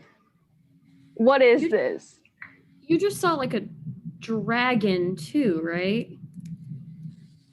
I kind of can't respond to Stevie because when she started talking about mysterious things with your creatures and then her creature just flew around the room, I kind of wonder if that's gonna happen to my to me. So I'm kind of like stunned and I can't really respond to anyone because I thought I was the only one.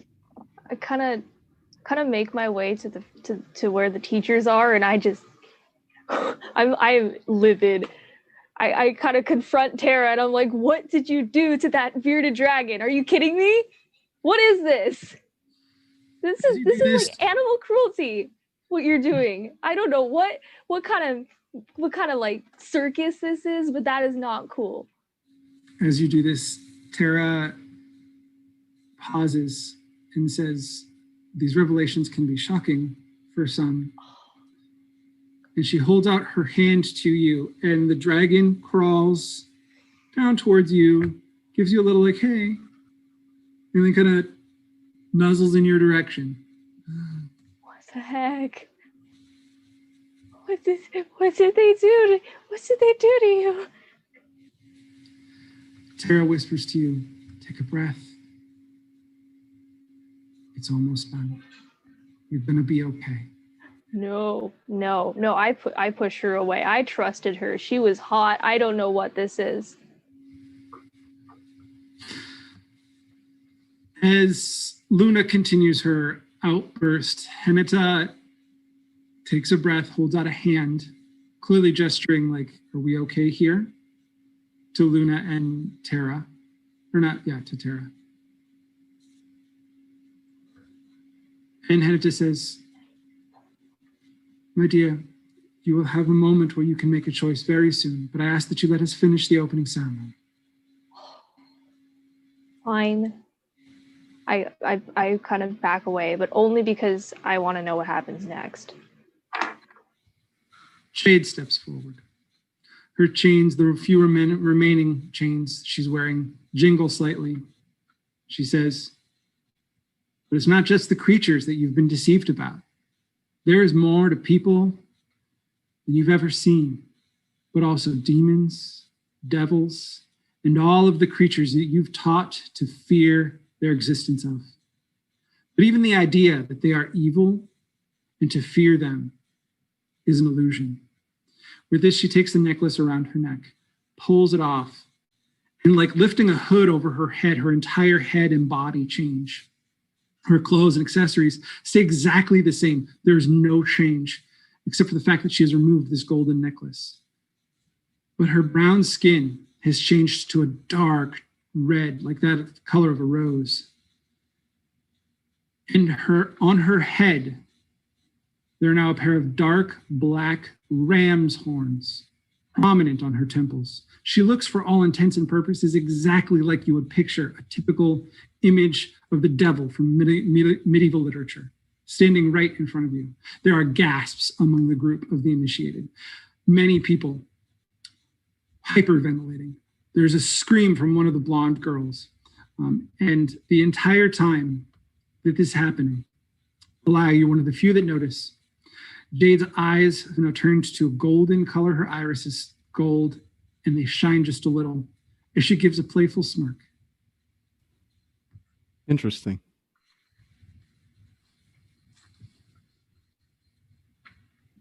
I just kind of silently take in everything, and I'm just trying to like figure it out in my head. Because obviously nobody else here knows what's going on, so I'm trying to figure this out on my own. Zamora, you've seen a lot and have been quietly sitting in the back on your couch. What are you thinking as this woman reveals a visage that looks exactly like the devil? I'm starting to freak out and like hyperventilate a little bit, but I don't want anyone else to know that because it's uncool and gross. But like, I know that Ray won't put me in any danger, which is why I'm here, but I can't help to feel like what is going on? Like, I seriously need to leave. As you start to feel that need to leave, Stevie, you've seen some things in your life that are scary. How do you react to seeing this demon woman in front of you? At this point, I think I've just kind of zoned out. I'm unfazed. I'm just kind of letting it all happen. Just like, okay, cool. The last teacher, whom none of you have met yet, steps forward and speaks, their voice carrying easily over the crowd. While the lies that you have been told about the creatures and the evils of the world are false, so too are the stories about the gods and the heroes. For no one is purely good or purely evil.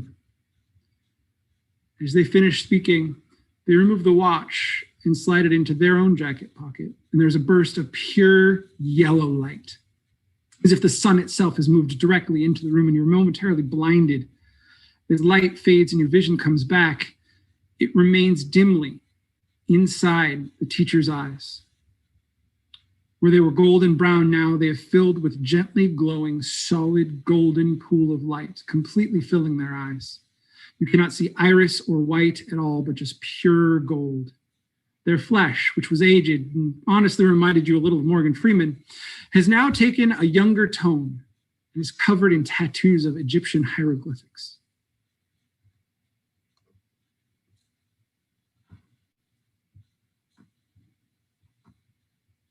You hear another student hanging out with a polo shirt boy say, "That's the godchild." Except as you hear it, you clearly understand that the way that's said is not godchild in one word, but two very separate capitalized words. I heard my brother say one of the old gods gifted them power decades ago.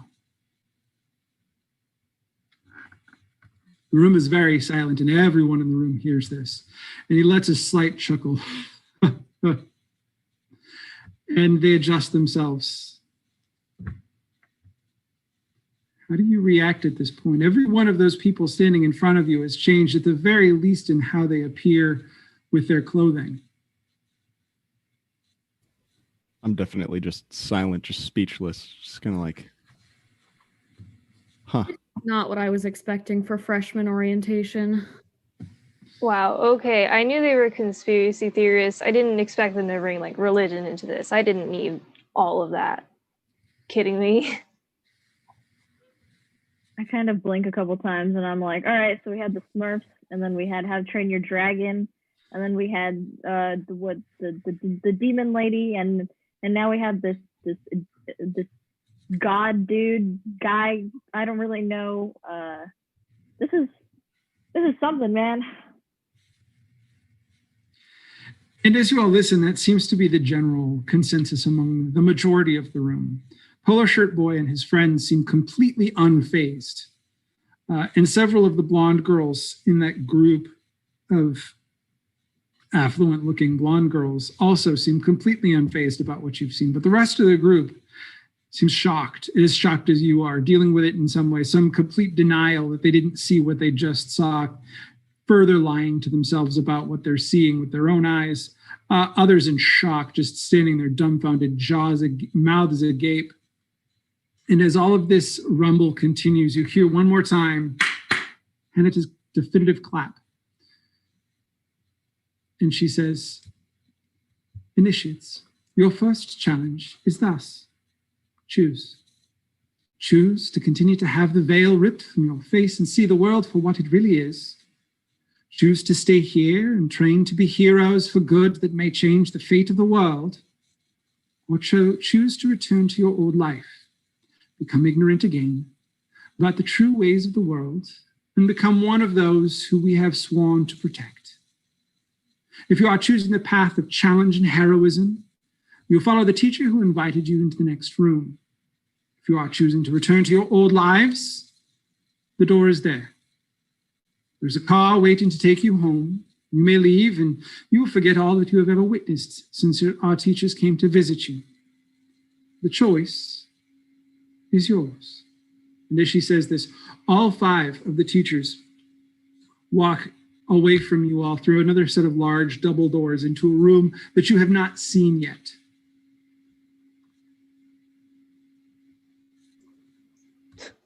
True ways. Again, conspiracy theorists. What is this, like a cult?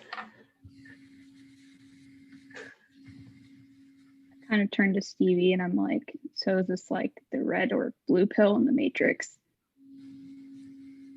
I don't know. I'm not allowed to watch that movie.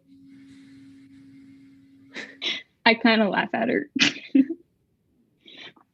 I gotta know more about this. I turn to Luke and I say, "You in?"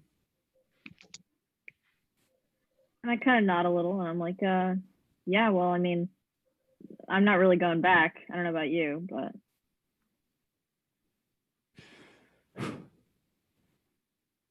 You coming with me, Moon?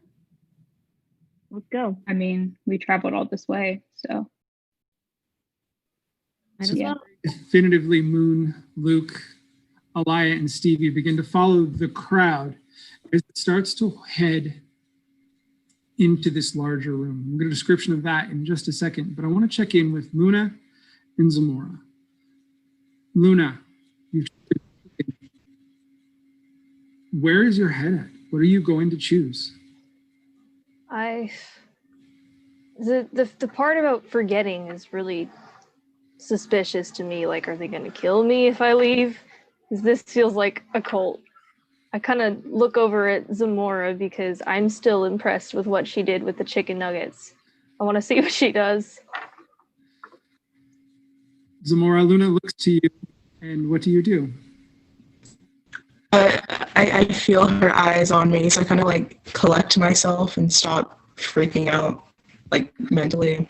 And I get up and I walk through that door because I know I have no choice because Ray would kill me if I did not go through that door. So with the weight of Ray and her judgment and expectation weighing upon you, you rise up and one of the last stragglers through the door. Luna, I think at this point there's only maybe 1 or 2 people left in the room as Zamora leaves. Really? All these people. Okay, I guess I'll go, but only because I want to know more about this cult, and I think they'll kill me. I'm not interested in all this magic religious crap. No. You enter into a new room. This room is very large. It's clearly it's a dining hall. There are long handmade wooden tables, and there are 5 of them. 1 in the center, and then there are 2 on each side.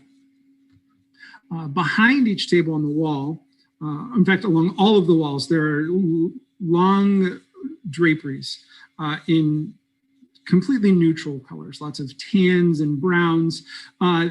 As you walk around the space, you get the feeling that this was clearly probably like a ballroom of some sort in the lodge before, but they've refurnished it to make it look like something else. The floor you're walking on is hardwood. It's very old grain. And in front of all of the draperies, kind of hanging from the ceiling, above each table are these flags. They feel like flags. And above each of them, they all have their own, there are different colors. There's different symbols on them. Several of them you don't recognize. One of them looks like it might be a dragon. It's all a little unclear, but sitting under each one is a different one of the teachers. They're sitting at the head of a table, or on the back side of a table, and queues have begun to form in front of them. You were instructed to go to the teacher who invited you. Is that where you're going? Yes. Yes. Yeah, I'm really mad at. Oh, sorry. No, go ahead, go. I'm very mad at Tara, but she's the only one I can really trust. I go. I'm kind of walking over to Farragon. I'm like, my man. Zamora, you did not have a teacher. I was invited by a teacher. And as you look around, very curious and wondering what to do, the person with the glowing golden eyes stands up and waves a hand at you and gestures for you to come to their table. I go. Go. As he's walking, as you're walking over, they say, "Welcome all into the house, into the guild of the Sphinx. Welcome. We will get you set up." And all of your teachers say some sort of effect of this as you form into a straight queue. Luna at the back of the queue for Tara. And you look around the room and you notice that these queues are not even. Some of them are longer than others. Some of them are shorter than others. The shortest queue by far is the queue in front of Rad. There's only about a handful of people in front of that queue. The two longest queues are in front of Ferg and our golden-eyed teacher. They seem to have welcomed the most people. Kind of across that spectrum, Jade's queue is about the medium length. There's it's not a whole lot, but there's definitely not as few as Rad's queue. And you all patiently wait your turn, but the line is frozen. It's not moving. No one's doing anything. It's as if the teachers are waiting for an instruction. And at the head of the dining hall, raised up a few steps, is a long table. And Henita stands in front of that table. And she addresses the room. Congratulations. You've all made your first choice. Several of you scored quite highly on the first assessment. Others, well, we'll see where they go next. For the next assessment, we'll do something quite traditional. And as she says this, a piece of paper appears on the table, several of them along the tables. Next each piece of paper is a pencil. And she says, "You may begin your assessment." She looks at her watch, waits a breath. "Now, you have 1 hour." And that is time. It is where we end this evening. Thank you so much for joining us tonight and watching the stream. Come back next week as our initiates will face their second trial at the Lake Tahoe Academy for Troubled Youth. Will they succeed? Will they fail? And what really is going on in this old ski lodge? Tune in next week and find out on another adventure of Argonauts Awoken.